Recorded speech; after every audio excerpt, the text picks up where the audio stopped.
what's going on, everyone? Welcome to the Deceptive Lab. This your boy Freeze, and today I'm just really coming with you with the news. Obviously, we got a real big leaderboard event coming up this weekend, and so I just wanted to go through some of the news this go around. Before I do, I wanted to go through my list of shout outs. So I've been doing these pretty regularly. So right now, my shout out go to we got a new subscriber, T-Share18, to the YouTube channel. So thank you for subscribing. Just let me know if you got any questions, if you any content reviews you got. You can hit up my Discord server as well, and just I always like to use feedback from subscribers, new and old. So that being said, basically I want to try something a little bit new, and so a lot of times I have been putting the newsletter and my late week videos, my Wednesday, my Thursday videos. So I'm still going to do a video. So this will be the first one that I do today. I will also do one on kind of similar to how I did for the Triptychon event, just showing how to prepare for events. That'll be my topic later on this afternoon, so that'll still be slotted for that 6 o'clock spot. So really just wanted to try to give everybody an opportunity to just get directly to the content, even though I do stick chapters in the content and everything like that. Those who want to come look at the newsletter and see my thoughts about the newsletter can come look at that here, kind of shorten it down a little bit. So that being said, let's go ahead and flip to the newsletter. All right, so this week is it is now that I'm looking at it, they got it as week 5 of the saga. It's actually it's week 5 of the saga, the final week of the saga. And so finally at the end of the saga, and obviously this is for the new 5-star bot for Shattered Glass Thundercracker and Shattered Glass Jetfire. So the main prizes they're going to have up here: 1,500 SG Jetfire or SG Thundercracker character shards, 2,500 4-star shards, 5,000 3-star shards, 50,000 premiums, a G metal power core chip, a G1 G metal power core chip, 3 G metal power core chips, and up to 7 gold power core chips, in addition to 200,000 combiner and 200,000 regular spark. So obviously this is an Alliance leaderboard. The main prizes go all the way up to 1 million points, and you can actually see the charts here. Typical event battle zones, and then the prize chart down here as well. So I'll be honest, Space Ape sold this as the best leaderboard ever. I'm not fully convinced. Personally, I'm not a huge fan of leaderboards, but I do understand their purpose. I do understand that for a lot of the top players, a lot of the players that spend a lot on the game, this is their opportunity to get some bragging rights, to go in there and top 5. This is the first time they put a 5-star as the top 5, so I do see value in it overall. I think that those players that go after those kind of prizes to that extent, I feel like that they earned the 5-star. They're not gonna find any value out of a 4-star bot. So I don't think that necessarily makes it the best. I think what makes it the best are the prizes. I think a lot more people put a lot more money into the game doing leaderboards, and I don't want to go in here and get character shards. I mean, it's going to take forever to get even a 4-star out of those character shards. So I don't like seeing those prizes. Might be able to get one 4-star bot out of the shards that they give you.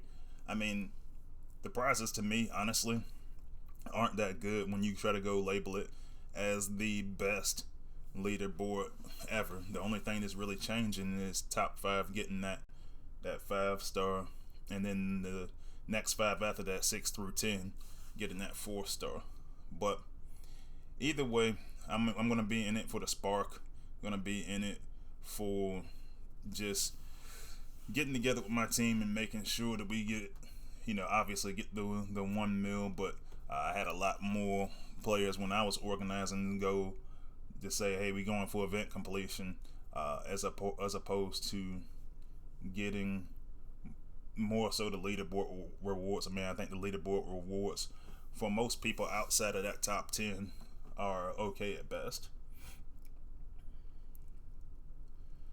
Alright, so here we are looking at the charts, the drop rates they got up here for the event crystals. So each event crystal could have 25% drop rate at character shards, 4-star shards, 3-star shards, premium shards. So you can kind of add on to what we already have existing. And then you actually have the chart above that. I kind of skipped past that, but the chart above that is just telling you what the prizes are going to be for each tier. So up to 130, then you from between 11 and 130, all those folks are going to get the 3-star bot. And what's going to change is the amount of shards that you get. So when you look at anywhere from, looks like 6 to 20, then you actually get some 5-star shards. Everyone up to that point, up to 130, you'll get some 4-star shards. It's going to vary depending on where your team finishes in the leaderboard. And then they also add in character shards, event crystals, total spark crystals, premium shards, and then some power cores or bot specific chips. So I'll be honest, like I said already, honestly not overly impressed, overly thrilled for the prizes on this one. But at the end of the day, the majority of the events that we've been getting recently are producing pretty good prizes. So I can't get but so mad at the leaderboard event. But I do think that there's an opportunity to make leaderboard events some of the better events that we have in the game. And I think it's a missed opportunity, particularly because people, by default, because people are going to be competitive, you have more opportunities to just add really, really, really great prizes to these events. So I just kind of wish Space 8 would stop being quite as stingy about those events. Alright, let's see what else. Game updates and information. So Cyber Pass catch up, that's still going on. I actually use one on my mini account. So not too bad. You get 2,500 Cyber Pass points. So if you still want to go all the way up to 3,000 so that you can get the skin, the Shattered Glass skin, then you can do that. You get 10 premium crystals and you get 25,000 spark along with that as well. For me, that catch-up pass, and they didn't put that on here, but for me, in American dollars, it wound up being $19.99, so $20 for the Cyber Pass catch-up. Then it's talking about the upcoming characters. Obviously, that's going to be Shattered Glass, Jetfire, and Thundercracker. If you hadn't taken a look already, I got like 2 videos that kind of talk about Shattered Glass, Thundercracker. One of them was when we first released, but then the Space Ape, the team at Space Ape decided to change some of the stats on SG Thundercracker, and so once they changed it, then I went back and made like another video, or I added him to a video that I made on Monday. So if you hadn't had a chance to check that out, check out my Shattered Glass Thundercracker video, and you can just see a little bit about what he does. But the newsletter finally does highlight his ability, and the tooltip for the ability is just fire 3 lasers at a target, dealing up to, and it gives you a list down here of the damage that it does. And then you can also deploy 3 targetable decoys that each have 40% of your health points. Deployed decoys taunt enemy air defenses and have temporary shields that negate all damage for X amount of seconds. So here's the thing: when they're talking about taunting air defenses, basically it's anything that can. So if you have like an anti-air core applied, then that is what they consider air defense. Missile launchers, that's considered air defense. Anything that attacks flying opponents. And the playtesters, we kind of wanted to pick around with the description a little bit because it originally didn't say air defenses, and we started talking about players might get confused, and they said that might make it sound like it says all defenses, which I totally disagree with. I think that you use the bot, you play it, and you see what his ability does. And the reason why I didn't want to write air defenses in there is because your point defense beam can technically target air, attackers that are airborne, and that one, when I was testing, did not actually target the drones. It didn't target the drones, and so to me, that's like, all right, that's not all air defenses, but the more we can explain and make it understandable, the better. And so that's what we decided to go with. All right, stats let's get up there. Level 65, 4-star. It'll get up to 17,500 health points, 706.9 DPS. And then the 5-star at the same level of 65, 20,900 health points, and then 815.6 DPS. So they had some playtester thoughts, and I'll be honest with you, the last couple of bots, I feel like as a playtest community, we got spoiled a little bit because playtesters actually helped develop the bot. Now, don't get me wrong, there's always like a small window of, hey, the bot has to do these minimum things when SpaceApe gives us those opportunities to try to create a bot. So in this particular case, they gave us the finished, the finished version of the bot as far as their testing and creation goes, and then obviously we get to play around with the statistics and everything like that. I do think that we get a better bot when the playtesters are the ones that come up with the concepts, and so, but this is what we wind up getting. Basically, like I said before, they're marketing this as the MDS killer, but at the same time, if you start to put the MDS in there with a bunch of power cores and you upgrade those power cores, then you may or may not have something that's going to one-shot that MDS. But I do think that overall it'll wind up being a bot that's going to be decent. And when HQ18 comes around and you need to one-shot something, so we'll see how that goes.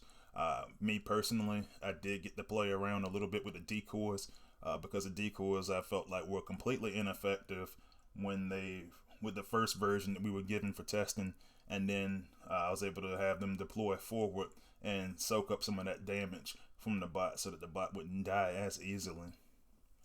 But I didn't make playtester thoughts for this newsletter. Honestly, I'm just not 100% sold on the bot. I'll let you guys read some of the stuff that the other playtesters are talking about.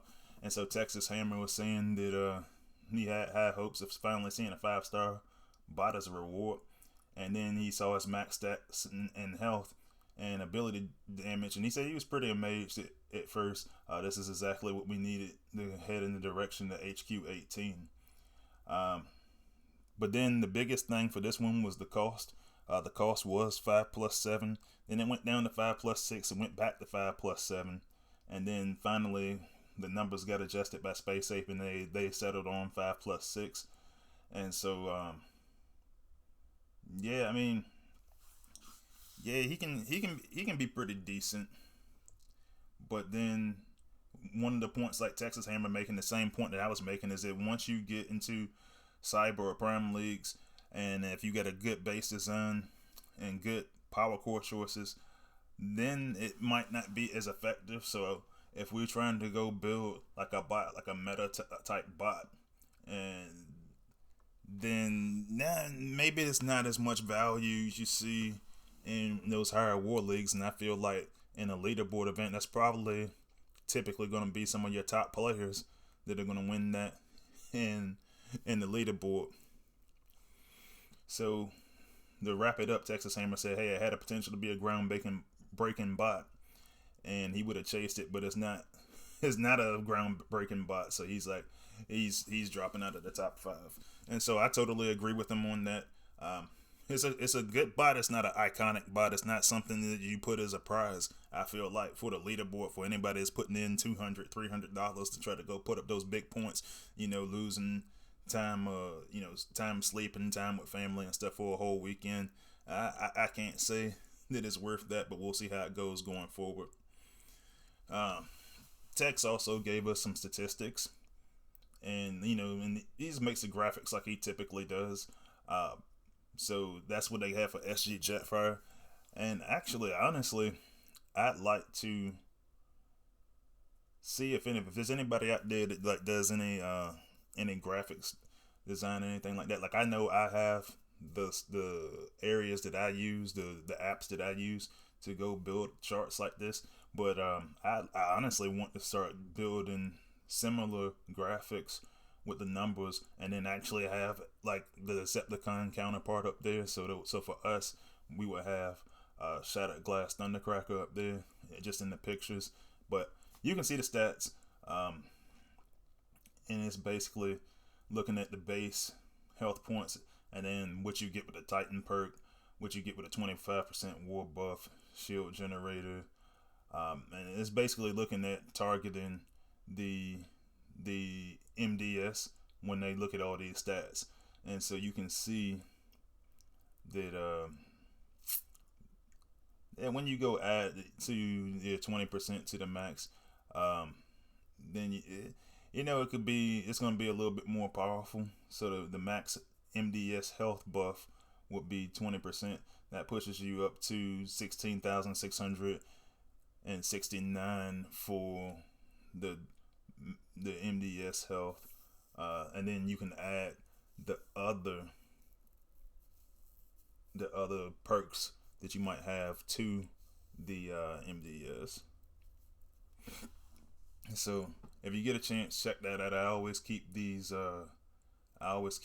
not necessarily just the graphics, but the newsletters on my Discord if you want to go take a look at that. Alright, and then some more stats, just looking at it with a 4-star and 5-star, with power cores, with maxed out combat bot. And so that's some of the statistics for that also.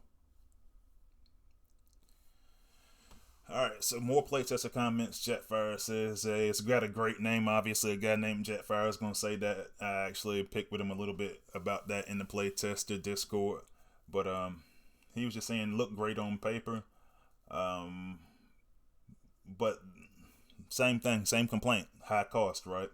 So that's really going to be the selling point on this, is that you got to spend a lot on this ability. And the reason why they want you to spend so much on the ability is because they want you to try to go use it for MDS. I think that's a little bit one-dimensional, but you know what? That kind of sounds like the direction they're going in with this supposed to be the alleged best leaderboard ever. But I think because now that there's an event council in place and a lot of different families are getting their inputs, I think that Space Ape will have an opportunity to make some of this stuff better, because they're listening more to more players than just a small group of players, or they're listening to more than just a group of people just kind of bombarding Dale or any of the Space Ape team with just random tags on Discord. Now it's a more controlled environment to try to go see, well, what is it that your players want, and we can focus on that a little bit more. So maybe it changed, maybe it doesn't, but either way, this is a good bot, not a great bot, and so it's a good leaderboard event, not a great leaderboard event, in my opinion. Wimmick says this one will be great when HQ18 arrives and he can one-shot while others can't anymore. And that's a fair point. We don't know how powerful the defenses are going to be when HQ18 comes out. And maybe this is the one bot that, hey, he's got an ability that's powerful enough to go one-shot some things. But it's still going to be expensive. So we'll see how that goes. Alright, Certain Lee says, This is a niche bot. Has max stability and max EO core. Then on some basis he'll be able to solve your MDS problems. But he's one of those specialty tools that will only be useful in the right conditions and is going to spend most of the time in your toolbox, which I totally agree with. I think that, hey, you're going to build him up because he does have the ability to do that stuff, but it's going to be very situational.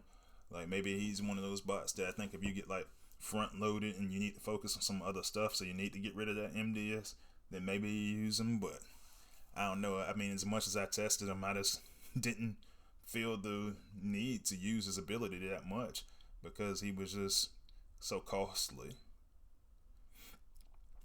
Alright, moving on, community corner. So as always, you get a couple of different types of fan art. You got Triptychon there, it looks like.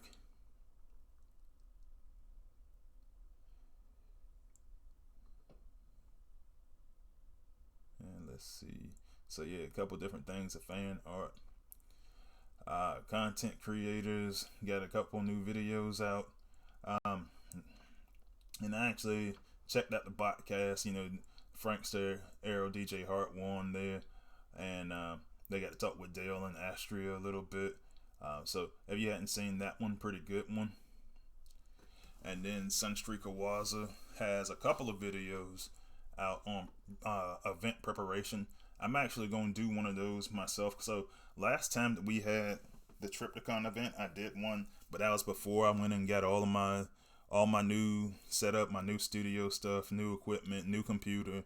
So I'm going to run another one of those again. And what I'm going to do is I'm going to stick that on my features page because, you know, a lot of times as you get new subscribers, there's always something that you can put out front for whenever, like, all right, well, what kind of content does this guy make? Well, I make this kind of content. And obviously, and honestly, I'm changing up strategy a little bit because I think when you have a fixed amount that you're trying to score for like an event like the 4-star Triptychon event, I think you prepare for that slightly differently than you prepare for an event when you are just trying to score as many as you can. It's one thing when you ask to score a lot. It's another when you're asked to score as much as you possibly can. And so that's what I'm looking for this time, is to see, like, I already put my bid in. I'm bidding like 40K on this one, but I'm going to try to just keep hammering out as many points as I can over the course of the weekend, get my team as high as I can get. All right, so then it shows that like we said, week 5 out of 5 of the saga. And then they have a bug fix for Soundwave. And it says Soundwave's minions, Buzzsaw and Laserbeak now trigger the outpost again. And that was a really big issue for a lot of people because people wanted to use them to pop the outpost. Me personally, I was cool with them not popping the outpost just because I found different ways to go pop the outpost. But I understand why players wanted it to pop that outpost. Me personally, I kind of like, I don't know, I kind of liked it that way, but then there's always, I can always use no, because I just feel like if I'm pathing and I found a way to path a way where I don't have to run into those outposts, then maybe I don't trigger them at all. But a lot of players disagreed, and so it did get changed to get fixed. And then that's it. The Transformers Earth Wars crew did their Twitch today. I joined it early on, but I didn't stay on it because I wanted to work on some of my own content. So I'm gonna check it out here a little bit while I'm on lunch. But I'll probably talk a little bit about their stream later on, and probably in my next video. If not, I'll talk about it on my Discord. Depends on how the rest of the day goes. But anyway, that is the news for this week. Obviously, man, I want everybody, hopefully you guys have a really good leaderboard event. I'm looking forward to it. And I think that this, and let me see what's going on with my camera real quick.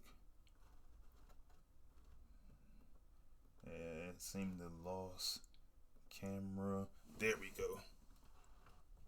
So I'm back, it looks like. Alright, cool. But yeah, everybody have a good leaderboard event. Obviously, I don't think that highly of the event, but at the same time, you gotta do what you're comfortable with. If you're trying to go for the 4-star, then obviously it is at this point. Most people would have already taken those avenues. If you're going for the 5-star, then best of luck to you. Most of the players that I know that are really good players are sitting this one out. I mean, maybe there are a couple of collectors up there that are excited for it, but I don't know. I think it's a stretch to say that it's the best leaderboard event ever.